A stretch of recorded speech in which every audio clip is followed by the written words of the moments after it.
Hello everybody and welcome to Atomic Radio Hour episode 328. I am your host Vince. I'm back. How are you? I missed the past few weeks because I was in Japan. Welcome to the show. My name is Vince. You look fantastic. Real quick, got to give a shout out to the Patreon, the Ghoulman Entertainment Patreon, the sponsor of Atomic Radio Hour, the show. I just got back from Japan. Like I said, I have gifts and stories and tales to tell.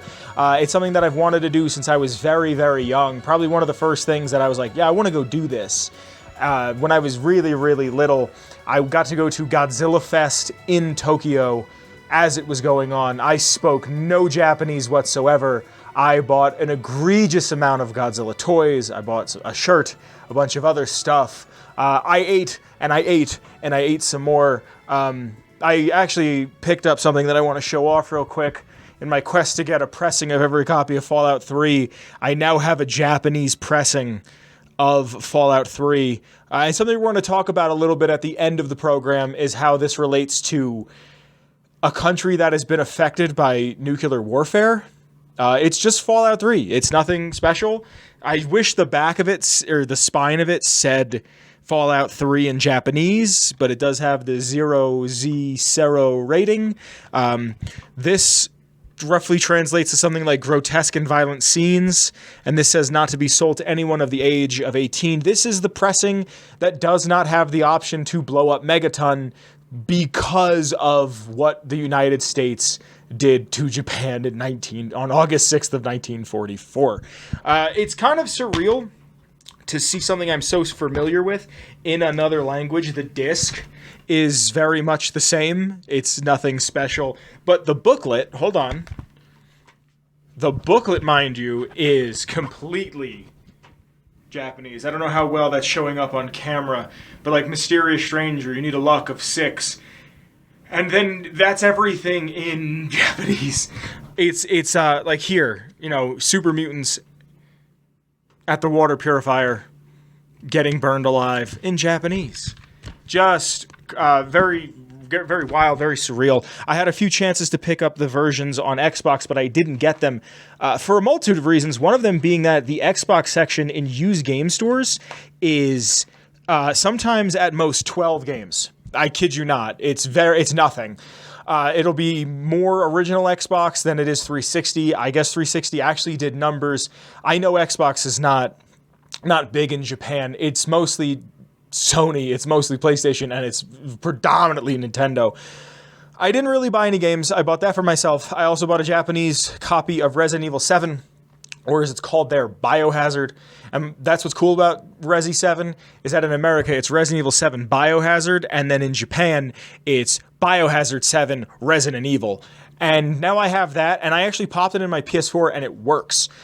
It comes up as a different game, but it's the same achievement list, which is really, really fun. So I just have I do have 2 copies of it now, technically, because the copy that I have was my brother's copy, and he had it, and I was interested, and I just took it from him. So I can give it back. I doubt he really cares, but now I have the grotesque version of Resident Evil 7, one of my top 10 games ever. That game, probably number 10, but that game sits heavily in my memory of being very, very immersive. And now I have it. The only thing that's different about it, it's all in English. Because when you pop a game, I bought Super Mario Wonder, which might be one of the best Mario games I've ever played, Mario Wonder and Pikmin 4, because the exchange rate for the US dollar to the Japanese yen is so good. I didn't want to pay $65, $70 for a game that I didn't know if I was going to like, and that's Pikmin 4. But for $40, I'll give it a try, and if I don't like it, I have a cool souvenir of my trip. So yeah, I went, I did a bunch of stuff, I spent a lot of money, I had a great time. I was there for about 20 days. I was there for my birthday. On my birthday, I got to eat a poisonous pufferfish, fugu, something that I've wanted to do since I was very, very young, and watch that episode of The Simpsons where Homer eats fugu and thinks he's going to die. Welcome to today's program. Thank you for being here. I'll probably tell you guys more about it at the end of the program. I actually want to talk about, like I said a little bit ago, my time in Hiroshima. It very much touched me. I had a few moments of just holy shit, I'm here, and everything I like is influenced by this one moment. And if you needed any more reason to be skeptical of the US government, boy, oh boy, do I have some for you at the third segment of our program. Before we get into anything else, there is a picture on screen right now, right here. Boy, oh boy, we are back. This is NOVAC, a baby. Do you see this? I'm sorry, we have Marcus in the chat tonight, and I know he can't see it, I apologize.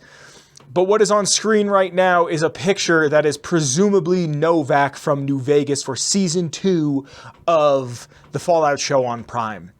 If I get to see Boone, if I get to see an actual Boone, Craig Sadman Boone, my favorite character. Actually, today's lore, I might have a new favorite character. We're going to talk about him a little bit later. A character I didn't even really know existed until today's recording. It's research. We're going to talk about that in a bit. But if I get to see a real-life Boone... Also, Macaulay Culkin has joined the cast, and he said he's not going to say what character he's playing, but he's playing a crazy scientist-type figure. And if he's playing Fantastic, I'm going to lose my mind. Because Fantastic, if he has a theoretical degree in quantum physics or whatever the line is, I'll lose my gosh damned mind. I also really just like Macaulay Culkin. I used to listen to his podcast. I think he's all right. Marcus asks, who would I want to play Boone in the show? I don't know. That's a really good question. God. Who would play a really good sad man? That's a really good question. Knowing the way the world is right now, they'll probably get Pedro Pascal to do it, which I'm not opposed to. I could see them doing Pedro. I could. He's such a big name right now, and if he's only going to be in a few episodes, I could see them putting a bald cap on him and being all gruff and grizzled. I miss my wife. Yeah, she's dead. My wife's dead. My wife's dead. Yeah, that's my wife and she's dead. My Carla, I had to kill her. Anyway, if this is NOVAC, fantastic. I'm so excited to be able to see more New Vegas stuff. Or just more Fallout stuff, because we really didn't see much of past stuff. And it's one of those things that, like, we got the ideas of things, but we didn't get, like, specifics. Like, we got the NCR flag, we got, like, the Enclave showing up, but we didn't get, like, a ton of stuff. You know what, hold on, I'm going to cut this out, but Owen Wilson would work because of the shape of his face would work with Boone, because Boone has a very, like, long face. Like, why the long face? You're crying about your dead wife? No, but it's got a lot of stuff that I want to see more of. Like, we didn't see a single energy weapon. I think fire. Moldover has the laser pistol, but we never get to see it fire, or laser rifle. We never get to see it fire. It's just one of those things that I'd really love to see is more stuff from canon. I really want to know what happened to Caesar's Legion. As someone who loves Caesar's Legion, not because I think that they're, like, morally correct, but I think the lore behind them is really, really well done. I would love to see more of Caesar's Legion and know what happened, of course, after the Battle of Hoover. Damn. But this is the season. Like, this is going to be, you know, is this Breaking Bad season 2, or is this going to be The Walking Dead season 2? Like, this is very much a make or break situation. And I have faith in it because I didn't think the first season was going to be as good as it was. I thought it'd be passable, but I couldn't believe how Fallout on Prime made me feel like I was playing Fallout 3 again with all the new sense of discovery and wonder and excitement. And I love that show very, very much. Very much.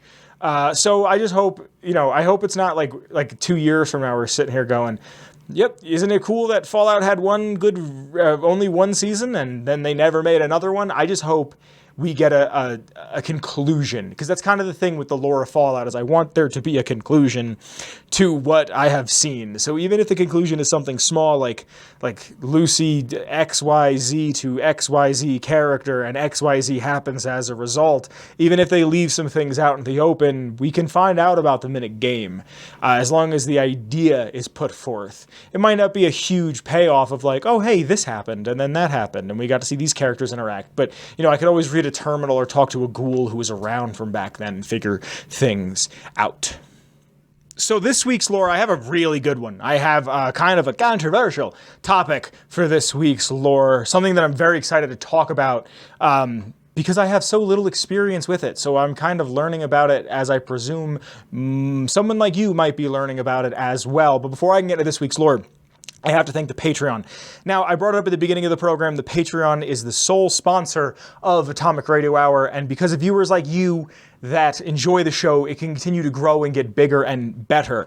There's some people that I have to thank, but if you're interested at all in supporting the show, check out the link in the description below to the Patreon. Bunch of tiers, check it out. Some of the fine folks that I have to thank, their names should be on screen at this moment. Starting from the top, I have to thank Noah, the OG. Thank you, Noah, the OG. After Noah, I have to thank Marcus. Thank you, Marcus, who's here tonight. Thank you, sir. After Marcus, I have to thank Mellow Milhouse. Thank you to Mellow Milhouse. After Mellow Milhouse, I have to thank Captain Lennox. Thank you to Captain Lennox. After Captain Lennox, I have to thank DanishHoundDog. Thank you to DanishHoundDog. And last, but certainly not least, I have to thank Brotherhood Outcast. Thank you to Brotherhood Outcast. Because of the patronage and the kind-heartedness of these fine folks, the show can continue to grow and get bigger and better, and I thank you, and I love you.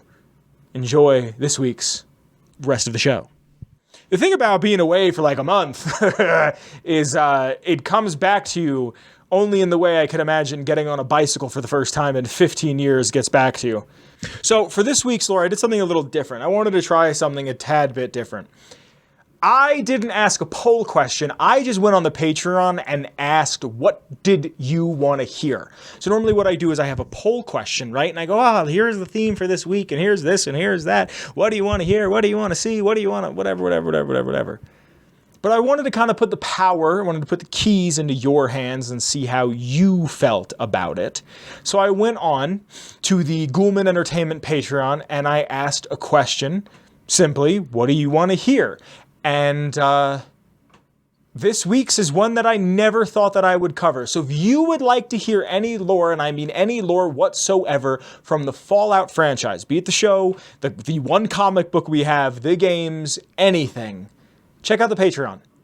Sometimes I ask a poll, sometimes I ask you directly what you want to hear, but you become a part of the show when these questions are asked. So by way of the Ghoulman Entertainment Patreon, I bring you this week's lore, who it was suggested by DanishHoundDog, a Patreon subscriber. I bring you the lore on The Calculator from Fallout Tactics, Brotherhood of Steel. Now, before I even get into the lore of The Calculator, I want to talk about Fallout Tactics Brotherhood of Steel, or as I'm just going to be calling it, Tactics or Fallout Tactics for the rest of the segment. It's a game that was developed by Microforte, and published by Interplay in 2001. It's not a traditional Fallout game in the sense that it has constantly moving turn-based combat. It's more of like a strategic game.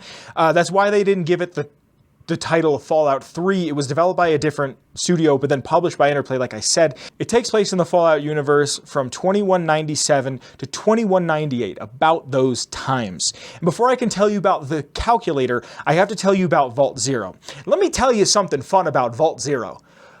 Without doxing myself, this is my backyard. This is quite literally my backyard. This is in Cheyenne Mountain, Colorado. This is NORAD. If I left my apartment right now and went outside, I could see NORAD from my parking lot.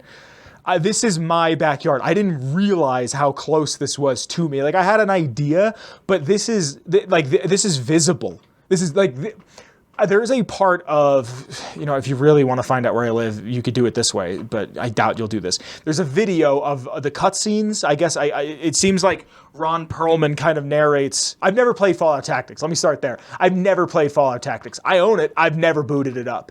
To me, it was considered non-canon and then came back as semi-canon with the airships and a few other things. So I've never really delved into it because I didn't think it mattered. And then after reading this about The Calculator, I'm going to play. There is a character in here that is incredibly compelling, and I want to do a lore segment on him alone. But to hear Ron Perlman say, like, the city that I live in is crazy, because I didn't move here because of Fallout. I moved here because Denver was too expensive. So I moved into Colorado, but cheaper, and slowly my part of Colorado is becoming just as expensive as Denver. This is like the 5th or 4th highest, most expensive state to live in. But the point I'm getting at is this takes place in Cheyenne Mountain, Colorado, a vault that I probably could have seen from my apartment even on a foggy day, which is nuts. It's one of the largest vaults, if not the largest by volume. It was to house America's smartest minds, geniuses, artists, scientists, forward-thinking people. Smart people, the people who should be in charge. They were to be held in a cryo state and hooked up to the calculator, a supercomputer designed before the Zax supercomputers. It's not AI, but is literally running on brain power. So the way the computer works is the people that were in there were going to be put in a cryostasis, and they were going to be able to feed off of their brains to power this computer, this calculator. The people that were in there, that were hooked up, which I think is a very funny, very Fallout assortment of people, was an evangelist, a porn actor, a lawyer, a doctor, a game designer, an artist, a scientist, and a politician. And I would say if there wasn't 8 of them, it was all 7 of the deadly sins. But these are the 8 brains that are hooked up to the calculator and what the entire vault would run off of. It's kind of like a robo-brain on crack. The calculator would be the management of life support, food production and distribution, pacification robot protocol, which we will get into a little bit later, and Vault Zero's defenses. Now, the biggest thing that is going to suck about reading all this and how cool it is that we're not even sure if any of this is real. Any of this, not that it's real, the game exists, but we're not sure how much of this is canon. So Vault Zero, and I'm not just saying this because it's my backyard, I'm saying this because it's dope. It sucks that it's not canon, or could be canon, and we'll have to find out. Honestly, I wouldn't be surprised if the show goes here. With the way season 1 ends and the way I think season 2 is going to go, I wouldn't be surprised if at the end of season 2 they're like, we have to go east to Colorado or something because of what we're about to see with Hank McClane and what have you. It's the first time I've had my glasses off on camera, I think, since I bought them. That's fun. Because it's something developed by Vault-Tec, and you know how Vault-Tec is greed personified, a pre-war committee for Vault Zero's constructions deemed it too expensive for Vault Zero and voted 30-3 to decrease the budget from $24 billion to $2.3 billion. The $21.7 billion that was taken from the budget was to be redistributed to be paid out bonuses to the senior members of the committee. So continuing the themes of greed, people that already have too much money were then paid even more money, more billions of dollars, to make sure that their greed could be foregoing. I don't think that's the right term, foregoing, but you know what I mean. The lower levels of the vault were to be renovated into several top-quality restaurants, 10,000 square feet of cold storage for the restaurant, 7 smoking rooms with piano bars, and 2 subterranean hunting grounds stocked with rare animals purchased from world-renowned zoos. Now, I'm going to tell you a little secret about living in beautiful southern Colorado. We have the second best zoo in the country. It's called the Cheyenne Mountain Zoo. So where the vault could have been, not far from it, is the second best zoo in the country. It rivals the San Diego Zoo. There are times where it dips, it goes higher and lower. I've been there once. It's a very nice zoo.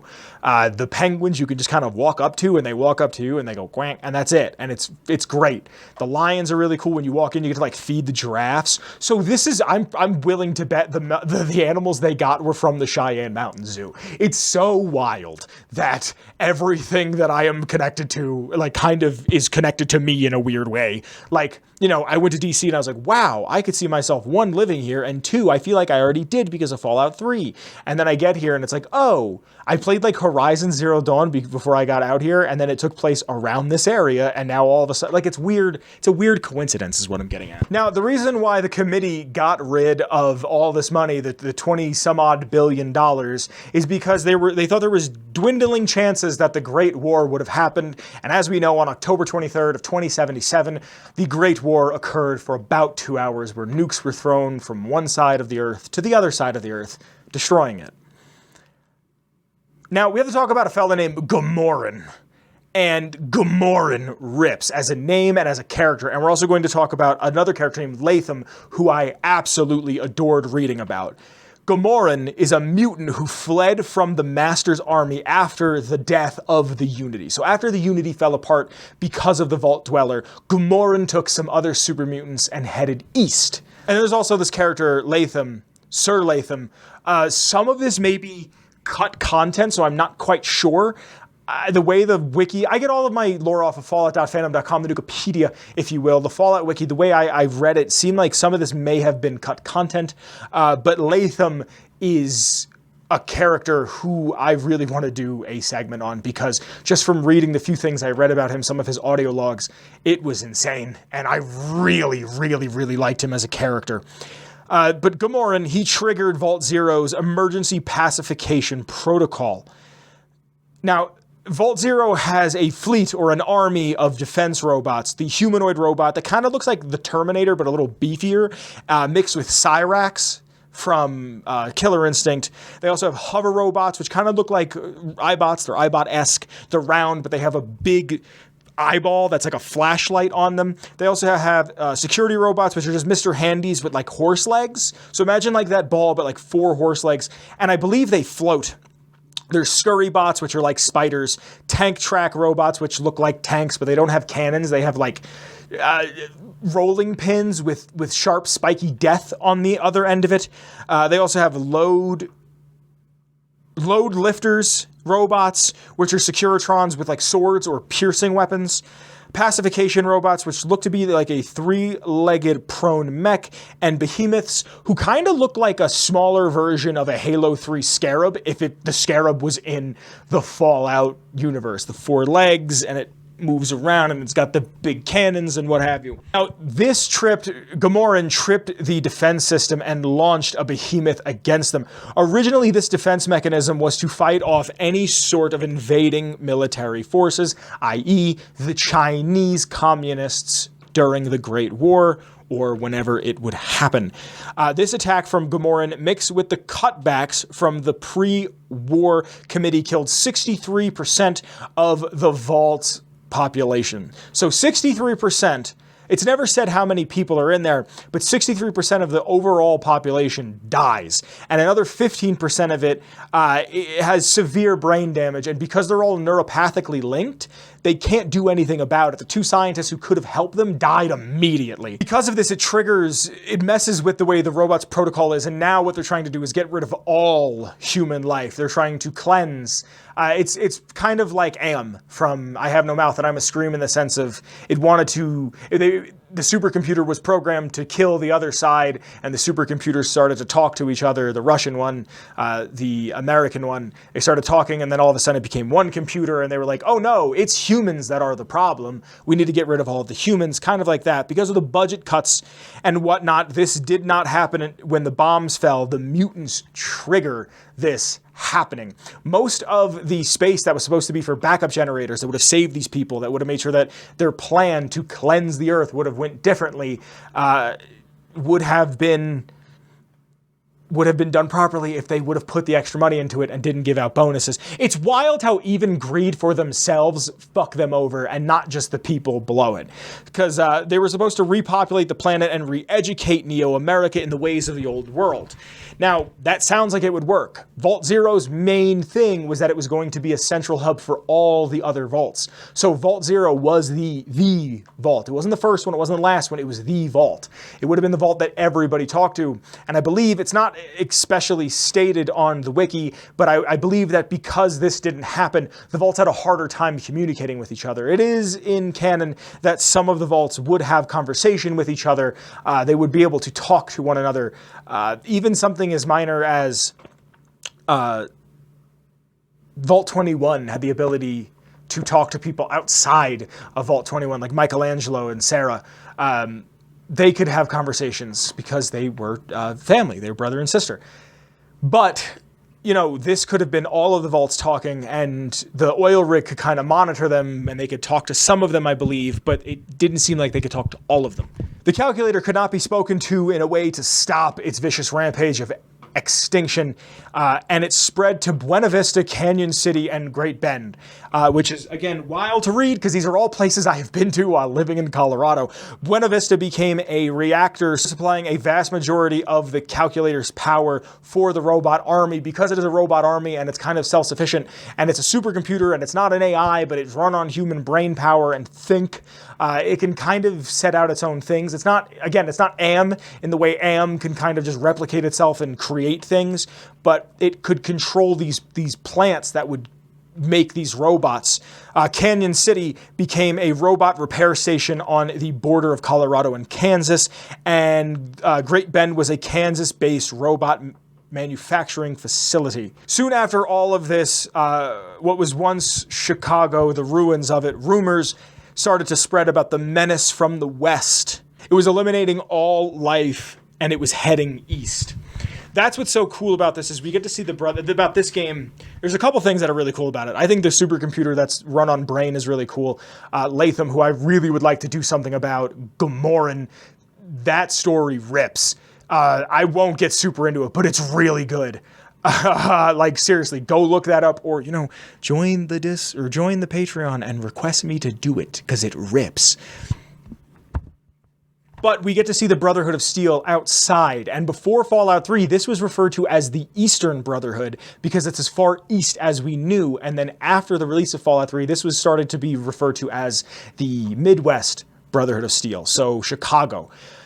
The Chicago Brotherhood of Steel gets word of this, and they go towards Colorado to figure out what is going on. And there's some characters like Barnacki, a Brotherhood of Steel sergeant, who I'm going to talk about a little bit. So speaking of Barnacki, he was the Brotherhood of Steel General Simon Barnacki. He was the commanding officer of the Midwest Brotherhood of Steel, and he was taken prisoner by Gamoran's army in St. Louis, Missouri. He had his brain implanted in a robo-brain robot. So now he is part Robo-Man, and he sympathizes heavily with the calculator. He became the calculator's advisor and guardian, and he was partially lobotomized, but saw the power that the calculator had. Now, throughout all of this, throughout the entirety of Tactics Brotherhood, or Fallout Brotherhood, Tactics Brotherhood of Steel, you play as a character named the Warrior. We have the Vault Dweller, the Chosen One. With the Vault Dweller, the Chosen One, the Warrior, the Lone Wanderer, the Courier, the Sole Survivor. And you play as the Warrior, and at the end of the game, you have the choice of how to deal with the calculator. You could either you have to destroy the 8 brains, but then you have an idea, you have a choice of what you would like to do.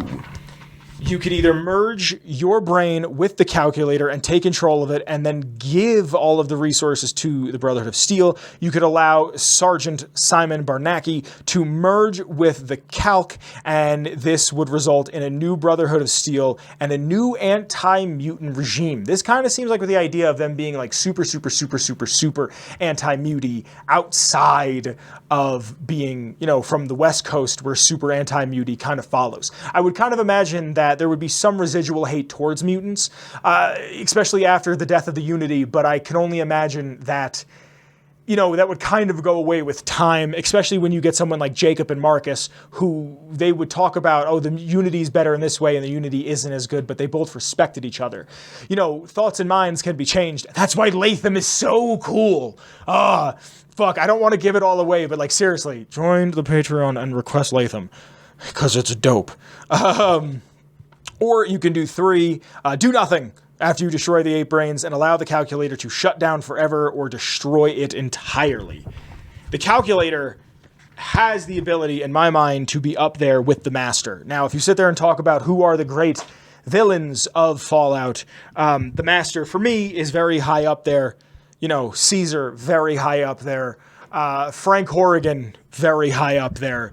But it's something special about the calculator that I really, really, really appreciated. Something I didn't bring up about the calculator that I really like is because it's all these voices and it's a computer, it just has a female voice, and I think it's actually a voice that was very prominent on my generation of Cartoon Network, the 2000s, the 2010s. I want to say it might be the same person who voiced Catwoman. It just sounds like the Catwoman voice, especially from the Arkham games. That's what it sounds like to me. But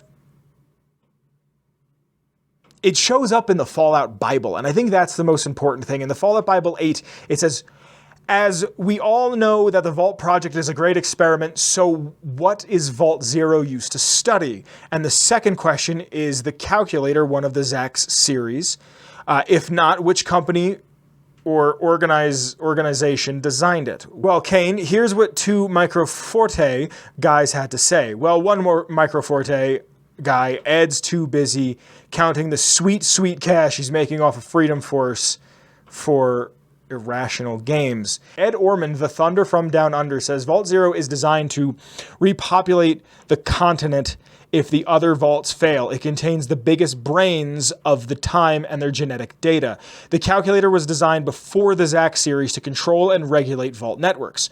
Originally, it was supposed to do just that, but eventually grew to the point where it could control the vaults individually, had the connections with each vault remain constant. And Gareth Davis said, the study of Vault Zero was to be the nucleus of the Vault network, housing the great leaders, artists, and scientists. The inhabitants of Vault Zero were to reunite the vaults and lead people into a new life, a new world. But after the bombs, the world would be a harsh one. To ensure the creation of a post-nuclear utopia, the Vault Dwellers would help. Machinery was constructed to tame the land hardened by the ravages of war, then tempered by nuclear winter. As far as I know, the calculator was completely unique and unrelated to Zach's, but can't find any documentation to support either side of the theory. I think that it's fairly safe to assume Zach's and the calculator have very little in common. I think it's a really, really neat idea. This actually, like I said, I own Tactics. I own Fallout Tactics Brotherhood of Steel. I never played it, and this has got me to want to play it. And I might do it, man. I really might sit down and try it. It's harder because it's one of the top-down isometric games, and that's a little harder for me. I'll be the first to admit it. I'm still waiting on that Doom VZ mod to come out for Fallout 1 so I could play Fallout in first person and see how that makes me feel about it. It's, you know, the turn-based stuff. This isn't exactly turn-based, but it's not turn-based from what I understand. It's a little quicker. I don't know. I kind of stopped playing Pokemon and stopped playing anything turn-based. This is really cool. Again, I don't know if any of this is going to be canon. We kind of got some shit canon because the Brotherhood had airships and the Pridwin showed up, so they used that idea. So it's like not canon, but it's not canon. And, you know, I would really like to see Colorado, especially if it's my neck of Colorado. Yo, imagine if they filmed the show here. Son, imagine if they filmed the show here. I will take a bottle of Nuka-Cola that I have on my shelf right now and be like, I need Ella Purnell to sign this right now. A Vault Boy mask that I have a ton of. I would love to have that. I would love to have that happen, especially if they could film it here. I don't know what Colorado tax breaks give out for whatever. But I hope you've enjoyed that. That's a piece of lore. That's the first time, 320 something odd episodes, the first time I ever talked about tactics. And I hope you've enjoyed because that's been this week's lore. Hey everybody. You ready to talk about genocide? Okay, so like I said in the beginning of the program, I just got back from Japan. And I had a great time. Oh boy, I see in chat. I had a fantastic time. I got to do a lot of things that I've always wanted to do. I went from Tokyo to Kyoto to Osaka to Hiroshima. And if your geography is not that great, totally understand it. This year I found out that my geography is not as good as I wish it was. I pretty much went from the east coast of Japan to the west coast of Japan. I forget how many miles it is. My Fitbit said that in my 20 days there, I did 422,000 steps and some change. It was equivalent to, if I remember correctly, like 160 miles that I walked in 20 days. I only say this because I'm big on cardio. I really like cardio. My feet hurt. Got big blisters on my toes. I bought a brand new pair of shoes that were made to be walked in, and I have just let them sit by the front door steaming since I've got home. Now, a big thing for me is, as you know, Fallout. Oh, wow, what a surprise. You just listened to the whole podcast about it. Also Godzilla, and these things will come back to each other in just a moment. And when I went to France a couple years ago, I went to the spot where the invasion of Paris, I'm going to say so many words that's going to get this video restricted, or at least, you know, not shown as much. I don't make money off YouTube yet, but still, you know. The invasion of Paris, and it's Hitler and a general when they invaded Paris. And I found that spot, and it very much, like, deeply, deeply affected me because, that's where one of the most evil men to ever live had stepped foot. And I was there. Like, I was where the evil had been. Like, if you could concentrate evil, I was, my feet and Hitler's feet had been in the same spot, and it was a very moving moment for myself. Not that I'm a fan of Hitler, I'm a fan of history, and I thought it was neat that, like, I found it on accident, too. So when I went to Japan, there was a lot of things I had to do. I had to make the 7-year-old in me happy and go to Godzilla Fest. I had to buy every Godzilla. I came home with, like, 14 or 15 Godzilla toys for myself. I'm not going to play with them when people are here, but they're going to go sit on the shelf. And also, I really want to bring back lizard brains. No pressure, but I really like to bring it back, especially after the trip I had. It really reinvigorated a love that I've had since I was a little boy. But I got to move around. I got to see a bunch of things. And one of the best parts of my trip was when I got to go to Hiroshima. And like I said, I'm big on history. And I would argue, and I'd like to hear what Chad has to say about this, but leave how you feel about this in the comments below. I got to go to what I believe is the most historically important city in the world, at least in the modern context. I got to go to Hiroshima. I got to go to one of 2 cities on the planet that were affected by nuclear warfare. There's a bridge, the AIOI bridge. I'm not sure how to pronounce that. In Japan, in Hiroshima, it's a T-shaped bridge. It's where they were aiming to drop the bomb, and they missed by about 200 meters. And I don't use the correct system. I don't use the metric system. I use America Fun system of death. And 200 meters, if I'm correct, is about 600 feet. Again, if I'm correct. They missed their mark by about 200 feet. And if I remember correctly, what it got dropped on was essentially a hospital. And there is a plaque where the bomb was dropped, but it was dropped 600 meters above this plaque because the US government knew that's where the most amount of damage was going to be if it was detonated in the air and not detonated on the ground. And now, what's even more wild is there's a couple different bridges in the Hiroshima Memorial Peace Park. The bridge that you cross over to get to the plaque, if you're already in the park and you've passed the A-bomb dome, which I'll get into the A-bomb dome in a second, is a 7-Eleven, and then 50 feet away from it is the plaque of where they dropped the bomb. And I think it's so beautiful that, like, nature reclaimed itself. The park is beautiful. There's grass, there's no radiation, you could walk around, but there's like a 7-Eleven right there. Location, Marcus says in chat. Yeah, absolutely. And I'm there, and it was in Hiroshima for 2 days, and I went to the A-bomb dome first. Not on accident, but not on accident. I kind of wanted to go and get a feel for the area. It's what I did a lot, like when I went to the Godzilla store in Osaka, which is the flagship store. The second Godzilla movie takes place in Osaka when Godzilla has his first fight against another kaiju, Anguirus, his little brother, as far as I'm concerned. It's in Osaka. So, the train station that's connected to the mall has a little Godzilla statue, and then they made that the flagship store. It's really dope, especially if it's something you've been a fan of your entire life. So, I go to the A-bomb dome, and I walk around. Oh, pause. The reason why I did that in the Godzilla store was so I didn't buy everything because I was excited. I went back the next day and was like, all right, this is what I really want. Because I would have dropped like $400 without even thinking about it on shit I didn't need. Like sodas and stickers and dumb shit.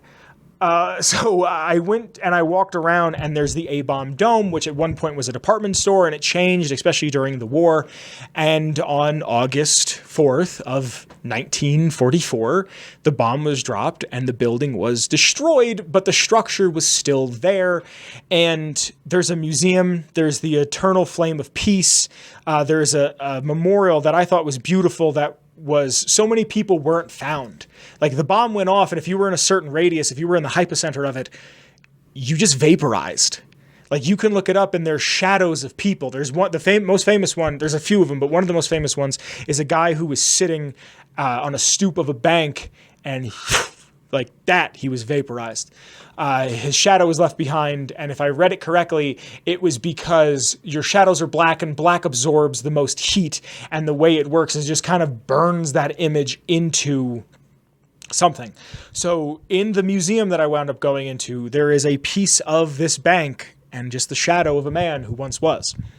A lot of people claim that it could have been their relative, but they're not quite sure as far as I know. And they have everything in a row. You can see the A-bomb dome, the peace flame, the memorial for all the people, and the memorial for the children, all kind of in a row with the museum. And they elevated part of the museum so you could see even the fountain at the end of the park, and everything is in a big row. And the Japanese do anything right, it's everything.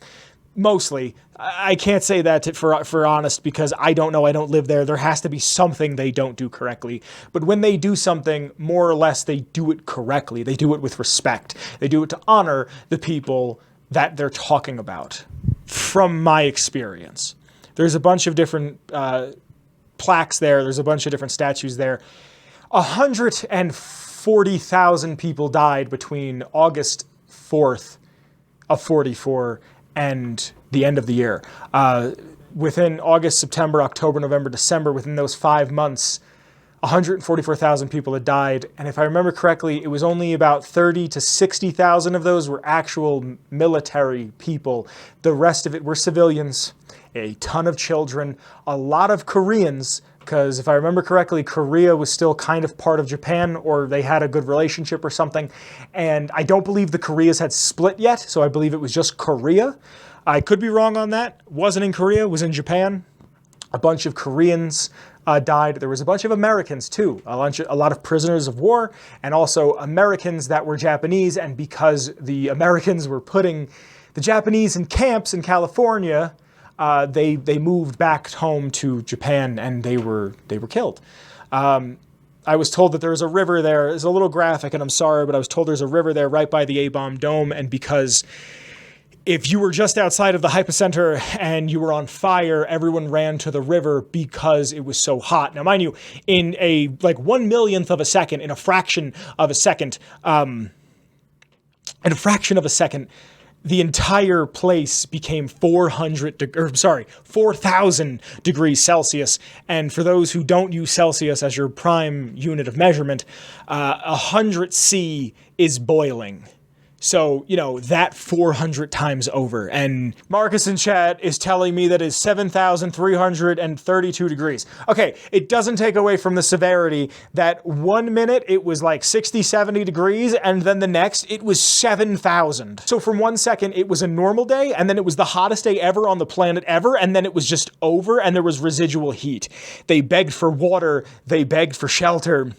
There is a story that the black rain came and they hadn't had water in days, and people went outside and with their mouths open wide tried to take in as much of the rain as they could, and it was radioactive, and because of it they had diarrhea for weeks if not months, and some people quite literally shit themselves to death. That's not trying to be funny, it's kind of trying to be morbid, because it is. The museum is beautiful there. It's not, what's wild is it's not done in a way that is, we hate the Americans were wrong, they should be stopped, and they shouldn't be this and that, whatever. It is very much, war is an inevitability of man, and we don't agree with it, but it's going to happen, especially when money is involved. But nuclear weapons don't have to be a part of that. I lived, which is wild that this was the lore, because I was trying to find the lore that would kind of wrap into this. My backyard, like I said during the lore, my backyard is NORAD. My backyard is fucking NORAD, where they track Santa Claus and they control the satellites. And because of that, if nuclear war breaks out, I am gone. I do not have a chance. I can only imagine what the people that were living felt like. I can only imagine what people that had to go through that felt like. And now I know what that is. I don't know it firsthand, but I know the history of it a little better than I once did. And now I know that something so close could destroy me in a similar fashion. And I know modern nuclear weapons are not the same as that. The radiation isn't there, but still, I have been to where the world ended and I didn't feel afraid. I felt hopeful. And I had such a beautiful experience in that museum. The things, there's a lot about the kids, man. There's a lot about the kids. There's one that they have the kids' lunchbox, his bento, if you will. And they have it preserved, and it's a metal lunchbox, and it's completely destroyed by the winds, by the heat, by sitting out in the sun. And they opened it up, and his lunch is still in there, and it's completely carbonized. And on the little thing about the fella, I don't remember his name, I apologize, but the thing about the young fella, it said how excited he was to eat his lunch. And I was like, yeah, man, me too. Like it's such a human response of just, he was excited to eat his lunch. I think about eating lunch every goddamn second until lunch, and then after lunch, I'm thinking about tomorrow's. I'm always thinking about eating. I love to eat. And like that struck such a chord with me. And that's not even to mention, and I always forget how to pronounce her name, so I apologize, but the little girl who folded the paper cranes. And if you don't know the story, I'll give you a quick summation of it. She was there when the bomb went off. She was about 10. She didn't get sick for about... No, she might have been younger, because she didn't get sick until she was about 15. And then when she was 15, she had really, really bad leukemia. Incredibly bad. It was almost a miracle how unsick she was, and then one day it just kicked in.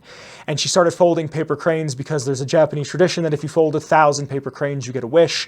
And within 1 month, she had folded over 1,000 paper cranes. Her leukemia had gotten so bad, she had to use a needle to help her fold, and the paper cranes became so microscopic. It's actually something that when I left the museum, I realized I didn't take a picture of her actual cranes from the 50s because I was so moved by what I was seeing. I read everything in there. Everything I like is because of that bomb. And it made me feel awful. And it made me feel so lucky to be alive. There was a guy in the park who had a sign. I'm trying not to cry. There was a guy who had a sign in the park that said, "A survivor speaks." And I'm trying not to cry when I'm at the A-bomb dome. And I'm trying to not be overly excited because here I am, an American, excited to be at the center of where most of my big interests come from. Because of the bomb, I got Godzilla as a little boy. And, oh, fuck. I'm sorry. And because of this bomb, I get Fallout when I'm a few years older. And these are two things that I love so very much. And I got them at the cost of millions of people dying. And, like, it felt awful. It really, really felt awful. But it was one of those full circle moments where it made me, like, I genuinely thought about, can I play Fallout 4 again? Like, I really thought, after seeing what I had seen at Hiroshima, can I play the opening of Fallout 4 again? And not even because I like the game or I don't like the game, but to think that that's what people went through on August fucking 6th. You know, like, because of what happened on August 6th of 44, I really sat there and thought about it. I really, really sat there and thought about it. The guy who had the sign that said, "A survivor speaks," I wanted to talk to him in the worst way. I really wanted to, and I couldn't. I just couldn't bring myself to go speak to him because I knew I would just become a puddle. I knew I would just become pathetic because I couldn't believe what I was seeing. I couldn't believe that we would use such a weapon like that. Like, and they acted like they didn't know, and they must have known. Like, they had to have known.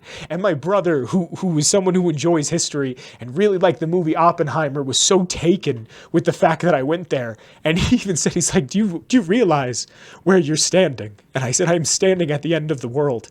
The world ended right here for so many people. And it will, and I fear that the world will end again because of what had happened here in 44. And like, I'm sorry, I didn't mean to cry on camera or anything. It's just, I was very moved by it. And then I took the free tour. After I went through the tour by myself, the self-guided tour in the museum, and it was 200 yen. It was 200 yen. That's like 120. It's like $1.25. It was nothing to go in the museum. It was nothing to learn about these people's history, these people's heritage. If I wanted to take the audio tour, which I should have taken and I didn't realize was there, was 400 yen. It's like it would have been like $2.50 to take that tour. And I didn't know that I could take it. And I would, like, if I ever go back to Hiroshima, I'm taking it. I'm spending the whole fucking day there.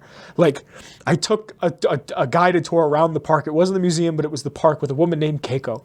And Keiko, her father lived in Hiroshima at the time. And he was in Tokyo when the bomb dropped. And he lived. And it took him 3 days to go from Tokyo to Hiroshima. He was there for work. And it took him 3 days to get back. And he spent his time there looking for his uncle. And they couldn't find him. They don't know what happened to him. He's just gone. They don't know if he was so disfigured by the bomb from the fire that they did away with his body. They don't know if he was vaporized. They don't know where he was. There was no one who could account for him. That man is just gone. He is a blip in history. She didn't even tell us his name. Now that I think about it, I don't even know this man's name, and I'm talking about him, and I was so moved by this story. Like, they said the river was so filled with bodies you could walk across it because people were just jumping into the river because they were so hot and they were dying, and they didn't know that the river would have been boiling too. It's such a fucking sad story, man. And here I am. One of my favorite things in the world is Godzilla and Fallout, and I'm like, all of this comes from this. Is it ethical to consume it? When I moved into this apartment, my sister, as a welcoming present, as a housewarming gift, she got me a Lego bonsai tree. And even more, like, it feels even more fucked up, is this tree, this bonsai tree, after World War II, the Japanese government had given the US government the cherry blossom trees as a way to say, hey man, no hard feelings. We can work together once again. And like, that's an incredible thing to be able to do, is to forgive somebody. Yeah, it's probably for political reasons and economical reasons. Like, I'm not stupid, but still the idea of it is inspiring to me. And I went to DC and I got to see these cherry blossoms, and these were an act of goodwill. And I have this cherry blossom tree. And I cleaned it off and I dusted it off. And when I got home, I took my 1954 Godzilla toy and I put it next to the cherry blossom. And all my Godzilla toys are on the top part of my shelf, and they all kind of like watch over, like look down upon me. And I put this one there, and they have really good merch. Hiroshima has incredible merch, like really fucking good merch.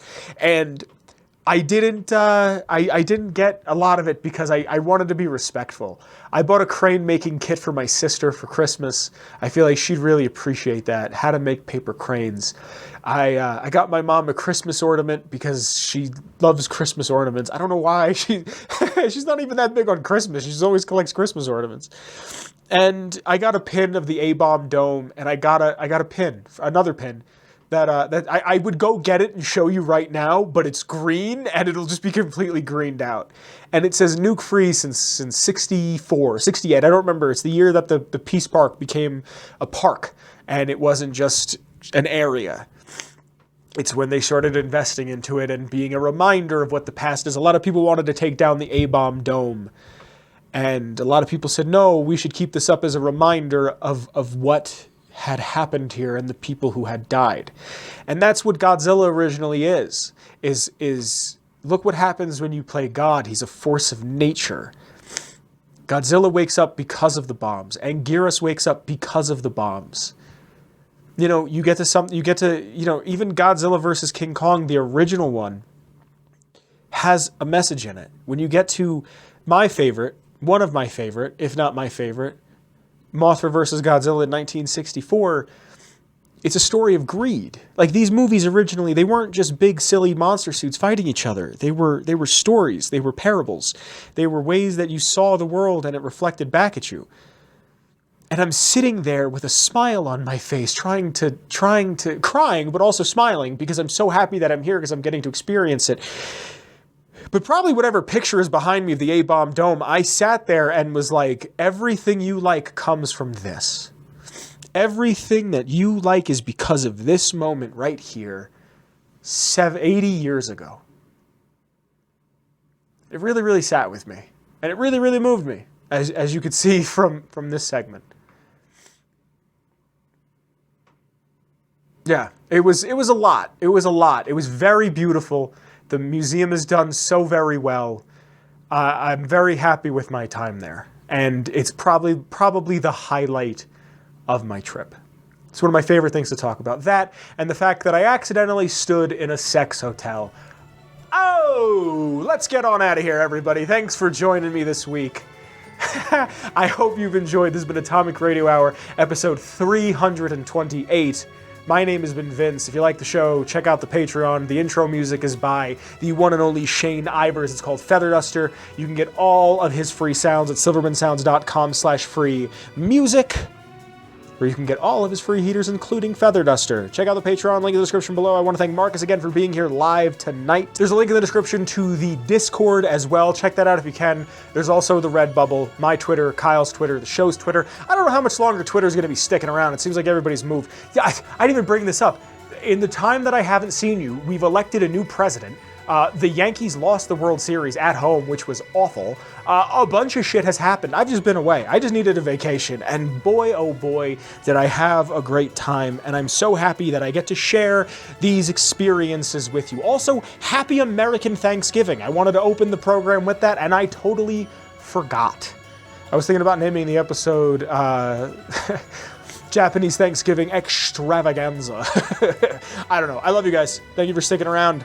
Thank you for listening and letting me sharing my tales of travel with you. I'm sure more stories will come up as time goes on. I love you very, very much, and I'll be seeing you very, very soon. Bye, everybody. I love you. Bye. Atomic Radio Hour Podcast. A Ghoulman Entertainment production.